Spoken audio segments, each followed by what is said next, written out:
J'ai poignardé mon propre reflet dans le miroir brisé de la salle de bain.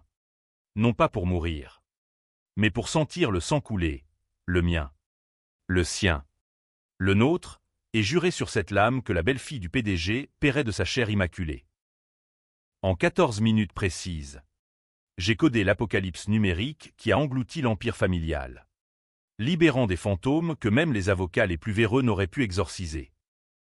Et si vous pensez que la vengeance est un plat froid, détrompez-vous, la mienne était un feu liquide, brûlant les vivants et les morts dans une extase controversée qui m'a laissé seul avec un empire en cendres et un cœur encore battant. Paris, cette ville de lumière factice et d'ombre vorace, m'avait toujours semblé un écrin pour les ambitieux comme moi. J'étais Claire Duval, 32 ans, licencié en informatique de l'école polytechnique, et depuis 5 ans, je gravissais les échelons de l'Empire Moreau Industries, ce conglomérat pharmaceutique qui dominait les laboratoires de la rue de Rivoli jusqu'aux banlieues grises de Nanterre. Mon bureau, au 40e étage de la tour de verre qui surplombait la Seine, était mon royaume, écran multiple, algorithmes murmurants, et le ronronnement discret des serveurs qui gardaient les secrets les plus juteux de l'industrie. J'y passais des nuits entières, codant des systèmes de sécurité impénétrables, veillant sur les données qui valaient des milliards et des vies. Mais tout a basculé ce matin de novembre pluvieux, quand elle est entrée dans ma vie comme un poison lent. Héloïse de Beaumont, la belle-fille d'Henri Moreau, le PDG charismatique aux tempes grisonnantes et au sourire carnassier. 28 ans. Héritière par alliance d'un mariage arrangé avec la veuve de Moreau. Elle avait débarqué de nulle part, une apparition blonde. Élancée, avec des yeux verts comme les abysses de la Manche. Et un accent british chic qui masquait à peine son éducation à Oxford. Officiellement, elle était consultante en stratégie. Officieusement, tout le monde savait qu'elle était l'espionne de son beau-père. L'œil qui scrutait les fissures dans la forteresse. Je l'ai rencontrée lors d'une réunion du comité exécutif, dans la salle de conférence aux murs tapissés de velours rouge, où l'air sentait le cigare cubain et l'ambition rance. Henri Moreau présidait, flanqué de ses lieutenants, Marcel, le directeur financier aux lunettes cerclées d'or, et moi, la gardienne des données. Héloïse s'est assise en face de moi, croisant ses jambes gainées de soie noire, et a posé son regard sur les miens comme si elle évaluait une proie. Claire, n'est-ce pas? J'ai entendu dire que vos algorithmes sont impitoyables. Sa voix était un velours empoisonné. Et j'ai souri poliment, ignorant le frisson qui me parcourait l'échine. Ce qui a suivi n'était pas une collaboration, mais une invasion. Héloïse a exigé l'accès à tous mes systèmes, prétextant une audit de conformité européenne. J'ai résisté. Bien sûr, les protocoles RGPD étaient mon bouclier. Mais Henri a tranché d'un geste, fait ce qu'elle demande. Claire. La famille passe avant tout. La famille. Ce mot m'a fait grincer des dents. Pour moi, la famille était un fantôme, parent disparu dans un accident de voiture quand j'avais 10 ans. Élevé par une tante acariâtre à Lyon. Moreau Industries était ma famille. Mon sang. Les semaines suivantes ont été un cauchemar de micro-agressions. Héloïse réapparaissait à des heures impossibles. Son parfum de jasmin envahissant mon bureau. Ses questions sonnant comme des accusations voilées. Pourquoi ce firewall est-il si restrictif? Claire, aurais-tu quelque chose à cacher? Je riais. Mais intérieurement, je bouillonnais. Elle fouillait. Elle creusait. Et je sentais qu'elle cherchait non pas des failles techniques, mais des faiblesses humaines. Un soir, tard, alors que la tour était déserte hormis le bourdonnement des néons, elle m'a coincé près de la machine à café. Tu sais, Claire, dans cette famille, on ne tolère pas les ombres. Tout doit être transparent. Ses lèvres se sont tourlées en un sourire qui n'atteignait pas ses yeux. J'ai hoché la tête. Mais j'ai vu clair, elle n'était pas là pour auditer, elle était là pour conquérir. Le premier signe de trahison est venu sous forme d'un email anonyme. Glissé dans ma boîte comme un serpent dans l'Éden. Regarde ce que fait la princesse. Elle vole tes codes pour son propre gain. Pièces jointes. Des captures d'écran montrant Héloïse copiant mes algorithmes propriétaires. Les modifiant subtilement pour les revendre à un concurrent belge. J'ai vérifié, c'était vrai. Mon cœur s'est serré, non pas de surprise, mais de rage pure. J'ai confronté Henri le lendemain. Dans son bureau au mur couvert de tableaux de maître, un Monet original. Ironiquement. Pour un homme qui polluait les rivières avec ses usines. C'est une erreur. Claire, a-t-il murmuré. Son visage ridé par l'âge et les regrets. Héloïse est impulsive. Mais elle est famille. Enterre ça. Enterrer. Le mot m'a transpercé. J'ai enterré mes parents dans une fosse humide de la campagne lyonnaise. J'ai enterré mes rêves d'une vie normale pour ce job. Et maintenant, on me demandait d'enterrer ma propre intégrité. J'ai acquiescé. Mais cette nuit-là, dans mon appartement exigu du Marais, j'ai ouvert une bouteille de Bordeaux et juré sur la lame d'un couteau de cuisine. Je ne laisserai pas cette vipère me dévorer. Les mois suivants ont été une danse macabre. Héloïse a intensifié ses incursions, me forçant à patcher ses erreurs, des fuites mineures de données clients, des rapports falsifiés sur les essais cliniques. Chaque fois, j'étais celle qui réparait, celle qui signait les logs d'audit. C'est ton job, Claire, me susurrait-elle lors de nos réunions privées. Son souffle chaud contre mon oreille. Protéger l'Empire. Mais je voyais la vérité, elle me tendait des pièges. Me chargeait de ses péchés. Un jour, une fuite majeure, des formules brevetées pour un nouveau médicament anticancéreux, a éclaté au grand jour. Les journaux titraient « Scandale chez Moreau, vol industriel ». Et qui était pointé du doigt? Moi. Claire Duval. La hackeuse interne. La traîtresse. La convocation a eu lieu dans la salle du conseil. Sous les yeux froids d'Henri et du board. Héloïse était là. Rayonnante en tailleur Chanel. Feignant la compassion. Claire. Nous sommes déçus. Tu étais comme une sœur pour nous. Une sœur? J'ai ri. Un rire amer qui a résonné comme un glas. Henri a signé le licenciement d'une main tremblante, immédiatement. Sécurité t'escortera. Les gardes m'ont empoigné. Confisquant mon badge. Mon laptop. Mon âme. Dehors. Sous la pluie battante de la place de la Concorde. J'ai vomi, non pas de peur, mais de fureur. Elle m'avait trahi.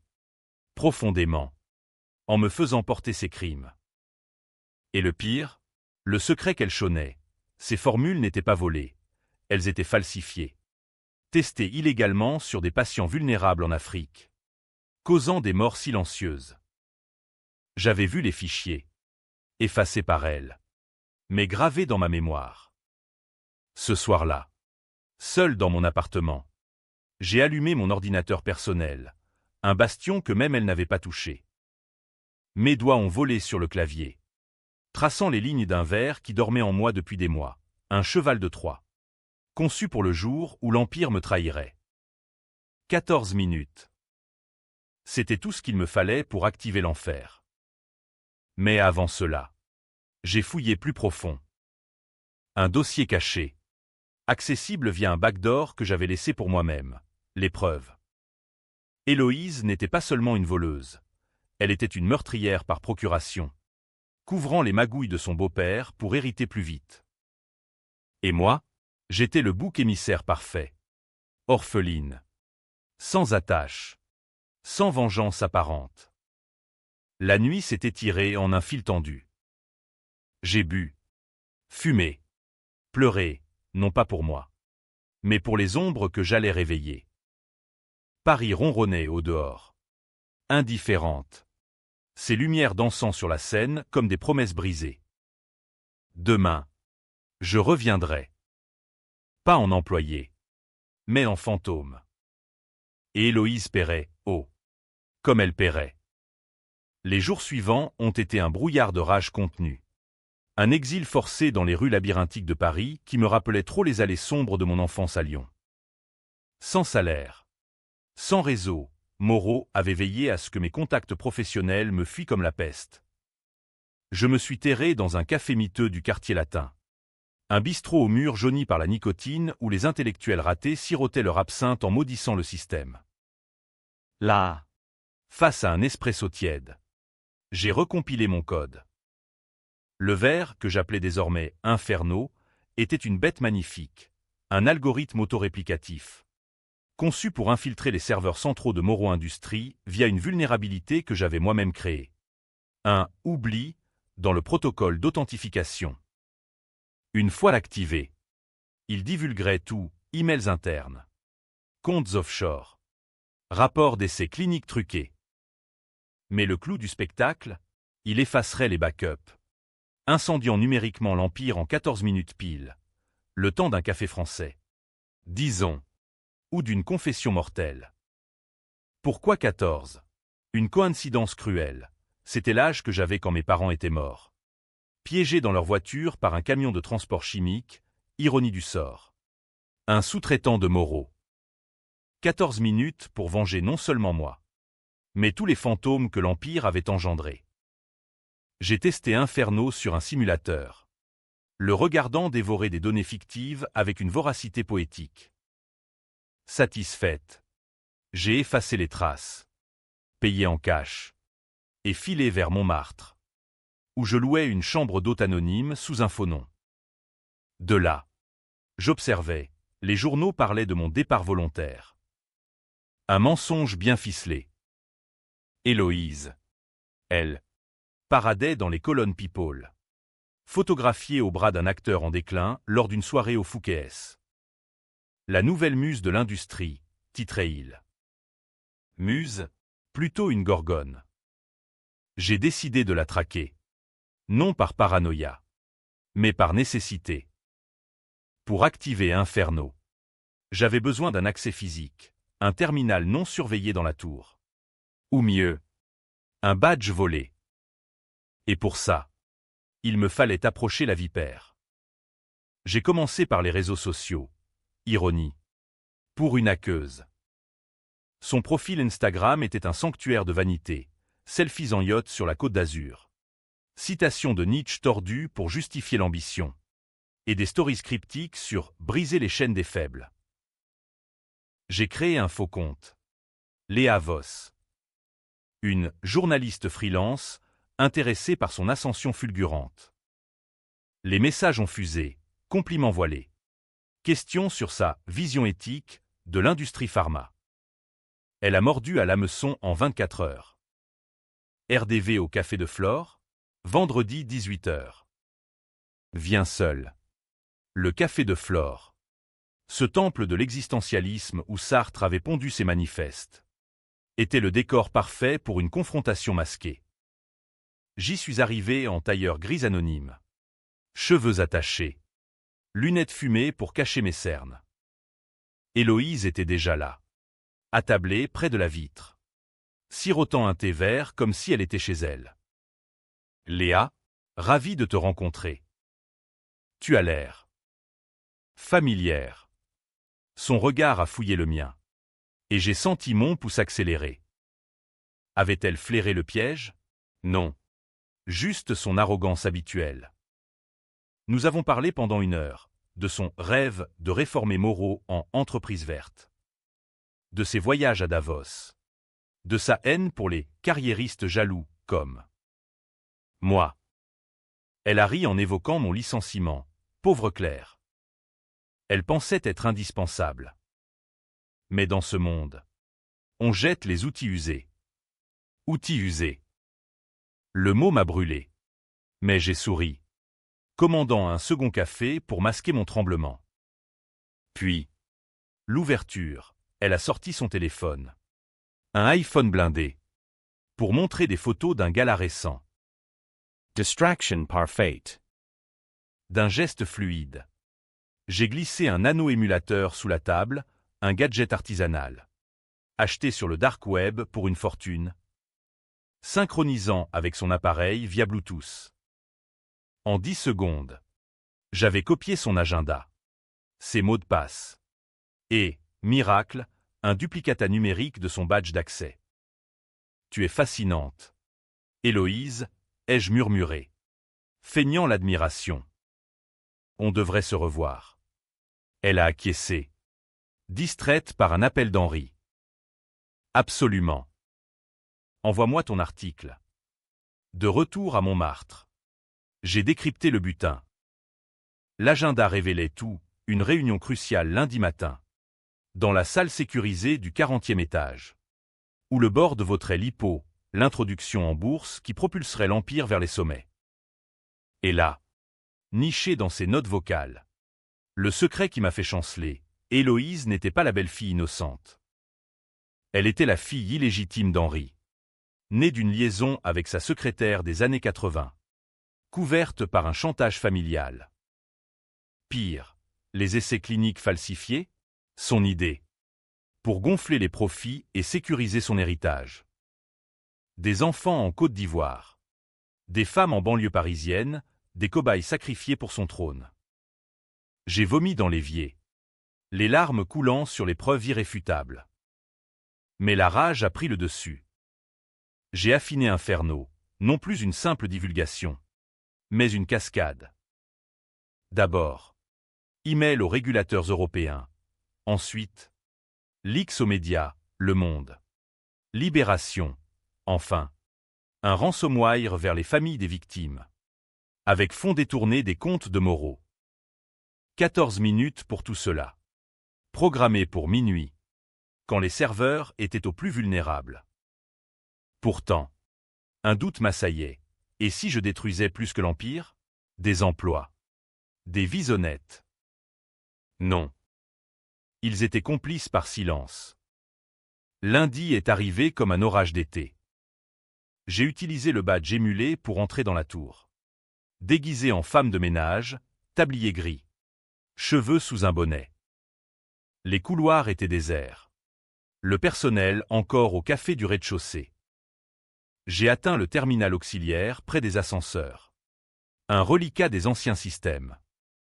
Doigt sur le clavier. Cœur battant la chamade. J'ai lancé la séquence d'activation. Inferno en ligne. Compte à rebours, 14 minutes. Le code a glissé comme du mercure. Infiltrant les veines numériques de l'Empire. Soudain. Des pas. Héloïse. Surgissant d'un couloir adjacent. Son visage pâle sous le maquillage impeccable. Toi, Claire, comment? Elle a bondi. Griffe sortie. Mais j'étais plus rapide. Une clé USB plantée dans le port. Et le verre s'est enraciné. Tu m'as trahi. Héloïse. Mais moi, je te rends l'appareil. Ses yeux se sont écarquillés. Peur. Puis calcul.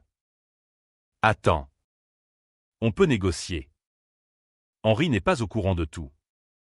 Joins-toi à moi. Négocier? J'ai ri. Un son guttural. Tandis que l'écran clignotait, 12h47. Les ascenseurs de la tour Moreau sifflaient comme des serpents en rut. Et dans cet espace confiné, face à Héloïse, j'ai vu le masque de la princesse se fissurer pour la première fois. Ses ongles manucurés s'enfonçaient dans mon bras. Pas pour me blesser, mais pour s'ancrer à la réalité qui s'effritait. Arrête ça. Claire, tu vas tout ruiner. Pourquoi? Une vengeance mesquine. Sa voix, d'habitude si modulée, craquelait comme du cristal sous le marteau. J'ai secoué son emprise, reculant contre la paroi froide d'acier brossé. L'écran de mon téléphone affichant le compte à rebours, 11h32. Inferno progressait, invisible, envoyant ses premiers tentacules vers les serveurs de Bruxelles, où les régulateurs dormaient encore sous leur couette de lin. Mesquine, tu m'as fait porter tes morts. Héloïse. Ces enfants en Afrique, ces familles brisées par tes pilules empoisonnées, c'était ton idée. Ton ticket pour l'héritage. J'ai craché les mots. Et pour la première fois, J'ai vu la peur pure dans ses yeux verts, dilatés comme ceux d'un animal acculé. Elle a reculé, trébuchant sur ses escarpins loup-boutins, et murmuré « Tu ne comprends pas. » Henri. Il m'a forcé. Il m'a reconnu il y a 5 ans, mais seulement si je prouvais ma valeur. Ses essais, c'était son test. Un mensonge, peut-être. Mais il sonnait vrai, chargé de cette amertume familiale que je connaissais trop bien, les secrets chônés sous les tapis de soie des salons haussmanniens. L'ascenseur a tinté, s'ouvrant sur le 40e étage. Couloir désert. Lumière tamisée pour la nuit. L'air chargé d'une odeur de papier neuf et de trahison. Héloïse m'a suivi. Suppliante maintenant. Écoute. Je peux te rendre ton poste. Mieux, une part de l'hippo. Des millions. Claire. Imagine, toi et moi. Aux commandes. Elle tendait la main. Paume ouverte comme une offrande. Mais je voyais les crocs dessous. J'ai ignoré. Courant vers la salle de contrôle, où les moniteurs géants pulsaient de données en temps réel. Inferno y était déjà, lignes de code vertes serpentant comme des veines empoisonnées. 9h15. Elle m'a plaqué contre le mur. Son corps frêle mais féroce pressé contre le mien. Salope, tu crois que tu es meilleure? T'es rien qu'une orpheline amère. Codant dans l'ombre pendant que je danse avec les puissants. Ces mots étaient des gifles. Et j'ai riposté d'un coup de genou dans son ventre, la faisant plier en deux. Toussant, elle a relevé la tête. Et là, dans un éclat de folie, elle a sorti son téléphone. Sécurité, intruse au 40e. Mais j'étais prête, un brouilleur EMP artisanal, caché dans ma poche, à zapper son appareil en un flash bleu. Écran noir. Pas aujourd'hui. Princesse. Nous nous sommes battus comme des chiffonnières dans un opéra, griffures. Cheveux arrachés. Haleine haletante. Elle était plus agile. Moi plus désespéré. Un coup de coude dans mes côtes m'a fait voir des étoiles. Mais j'ai contre-attaqué, la projetant contre une console. L'écran a craqué. Et avec lui, un fragment de vérité, un fichier vocal d'Henri, enregistré par elle. Héloïse, ma fille. Si tu échoues, je te renie. Ces essais doivent réussir. Coup que coup. Coup que coup. Des vies pour un trône. J'ai gelé. Le poignard de la révélation plus aigu que toute lame. Elle n'était pas la victime, elle était son miroir. Forgé dans le même acier trempé de sang. 8h42. Inferno accélérait, les premiers emails partaient. Anonyme. Vers les procureurs de Paris et les UNG. Des flashs sur mon téléphone, leak confirmé, Le Monde en ligne. Héloïse l'a vu. Et quelque chose en elle s'est brisé. Pas de larmes. Non, un rire. Hystérique. Qui a résonné dans la salle comme un glas. Tu veux la vérité. Claire, le vrai secret. Elle s'est relevée, essuyant le sang de sa lèvre fendue, et a tapé un code sur une console adjacente, un accès admin que je n'avais pas anticipé. L'écran s'est illuminé d'un dossier scellé, projet ombre. Des photos, des rapports, mon accident parental n'était pas un hasard. Le camion, saboté par un rival de Moreau, mais couvert par Henri pour éliminer un témoin, mon père. Un lanceur d'alerte interne qui avait découvert les premiers essais illégaux. Mon monde a vacillé. 14 ans de deuil. De solitude. Pour ça, pourquoi me le dire maintenant? Ai-je balbutié. La voix brisée. Elle a souri. Un rictus de Gorgone. Pour que tu hésites. Pour que tu te demandes si ta vengeance n'est pas injuste. 6h19. Le doute m'a mordu. Venimeux. Était-elle la marionnette? Ou la marionnettiste? Henri. Le vrai monstre? Mais non, elle avait choisi. Encore et encore. De porter le masque. Des sirènes ont hurlé au loin, sécurité alertée par un protocole de détection. Héloïse a bondi vers la sortie. Mais je l'ai rattrapée, la plaquant au sol. Finissons en. Mes mains autour de sa gorge. Pas pour tuer, mais pour forcer la confession. Dis-le, tu m'as piégé pour couvrir tes traces. Elle a gargouillé. Yeux exorbités, oui. Et je le referai. 4h05. Inferno rugissait maintenant, effaçant les traces financières, transférant des millions vers des comptes caritatifs pour les victimes. Paris s'éveillait au scandale, mon téléphone vibrait de notifications. Le monde entier apprenant les péchés de Moreau. Elle s'est débattue, un genou dans mon ventre, et s'est relevée, courant vers l'ascenseur. Porte qui se ferme.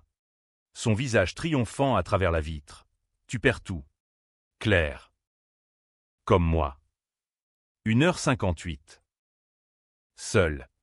Je me suis affalé contre le mur. Le compte à rebours clignotant comme un cœur agonisant. 0. L'empire tombait. En cendres numériques. Mais au creux de ma victoire. Un vide, étais-je vengeresse ou bourreau? Le silence qui a suivi l'activation finale d'Inferno était assourdissant. Un vide cosmique ponctué seulement par le bip intermittent des alarmes de la tour. Je me tenais là, dans la salle de contrôle dévastée. Les moniteurs crachotant des erreurs en cascade, système corrompu. Données irrécupérables. 14 minutes s'étaient écoulées. Et avec elles, l'Empire Moreau s'effondrait en temps réel. Sur mon téléphone. Les alertes pleuvaient, Moreau Industrie en crise, fuite massive de données. Le Monde avait un article en une. Libération, un live tweet frénétique.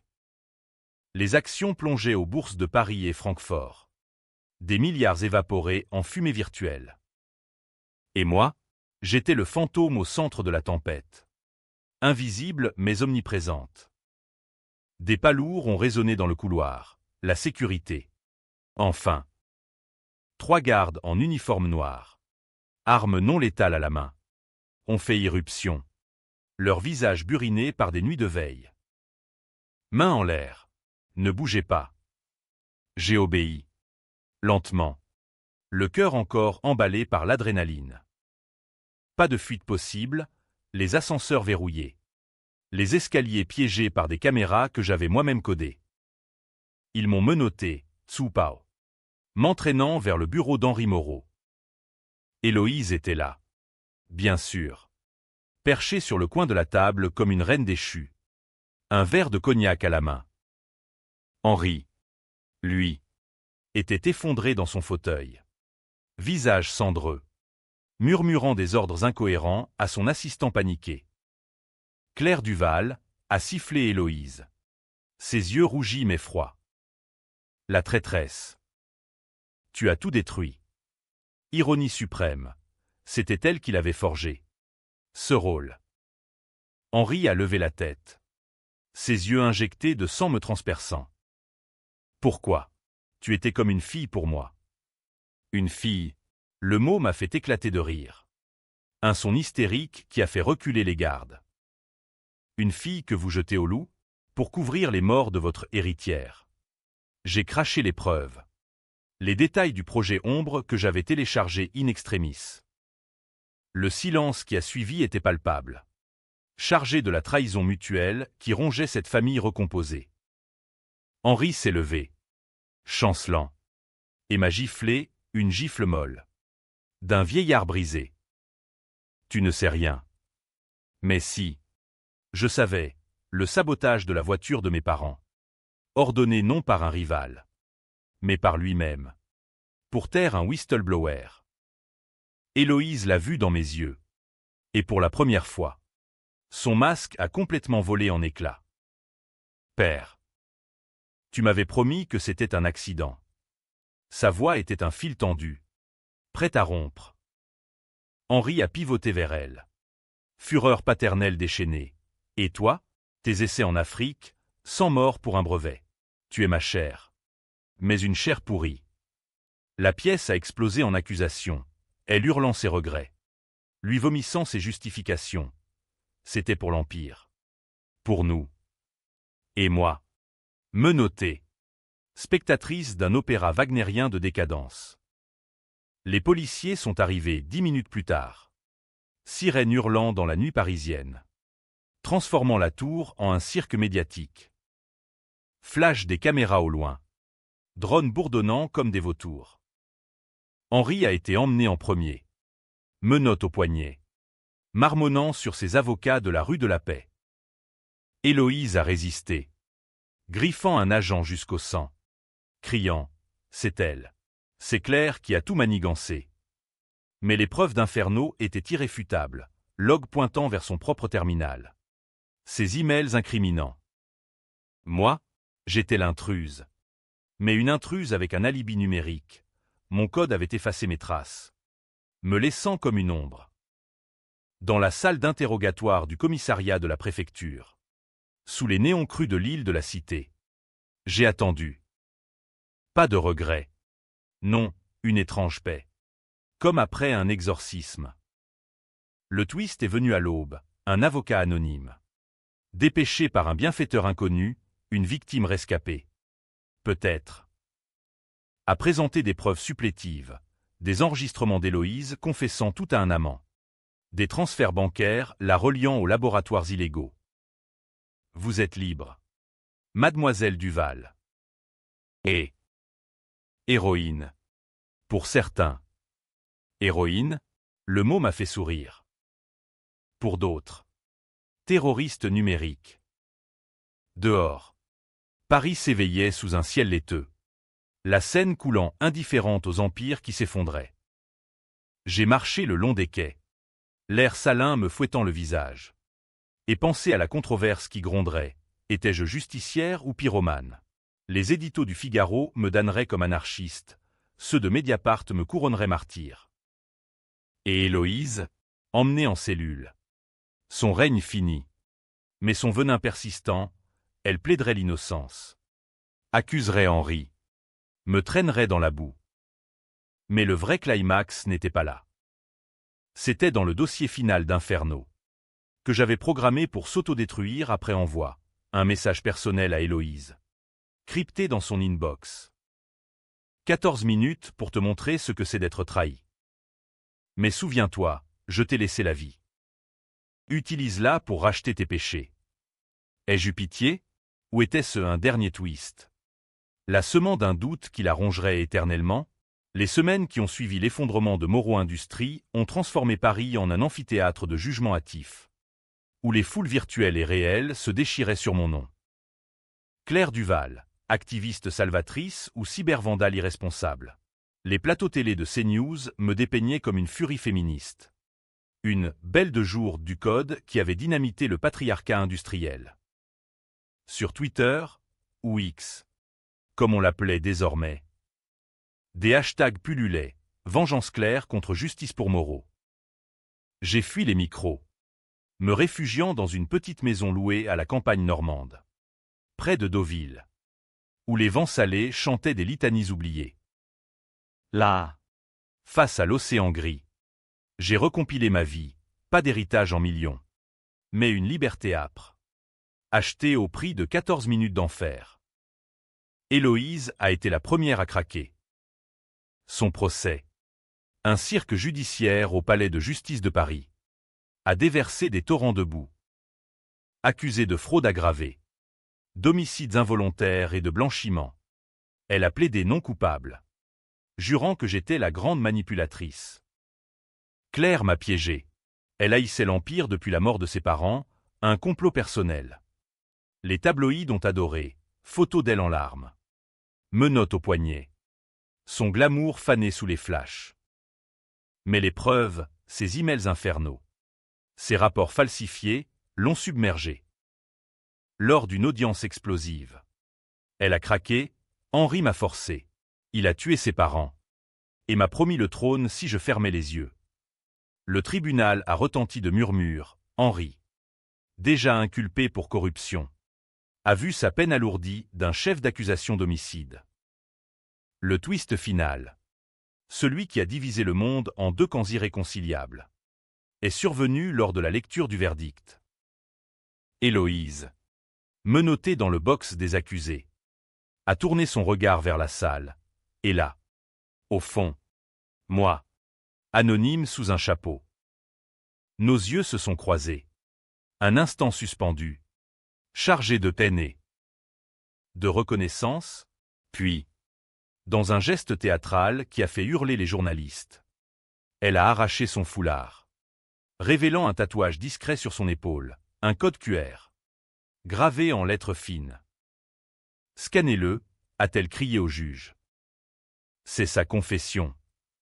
Le brouhaha. Un huissier a scanné, un lien vers un fichier audio. Ma voix, ou une deepfake parfaite, avouant le sabotage d'Inferno pour venger une vengeance. Falsification ou vérité tordue? Les experts ont débattu des mois. L'audio était hybride. Mi-vrai, mi-faux. Un dernier piège d'Héloïse pour me traîner dans son abîme. Libérée sous caution. Elle a fui en Angleterre. Sous protection de sa mère. Laissant derrière elle un empire en liquidation et un père en prison à Fresnes. Henri est mort 6 mois plus tard. D'une crise cardiaque dans sa cellule, suicide assisté. Murmura Théon. Empoisonné par le remords ou par un codétenu. Moi, acquitté après un contre-expertise prouvant la supercherie audio. Mais marqué à vie. Les victimes des essais, une association naissante. Les oubliés d'Afrique, m'ont contacté, vous avez libéré nos voix. Rejoignez-nous. J'ai hésité. Puis accepté, pas pour la gloire, mais pour racheter mes propres ombres. Aujourd'hui, sous les falaises de Normandie, je code pour eux des outils open source pour traquer les injustices pharma. Des algorithmes qui veillent au lieu de détruire. Héloïse, des rumeurs disent qu'elle complote un retour. Un livre confession ou un podcast vengeur. Si elle vient, je serai prête, non avec un verre, mais avec la vérité nue. La vengeance n'est pas un plat, c'est un vin français, âpre et mémorable, qui laisse un arrière-goût de cendre et de possible rédemption. Et si le monde me divise encore, héroïne pour les uns, monstre pour les autres, tant mieux. Car dans cette controverse, j'ai trouvé ma paix, 14 minutes pour brûler l'ancien monde, et une vie pour en bâtir un meilleur. Ou du moins, l'essayer.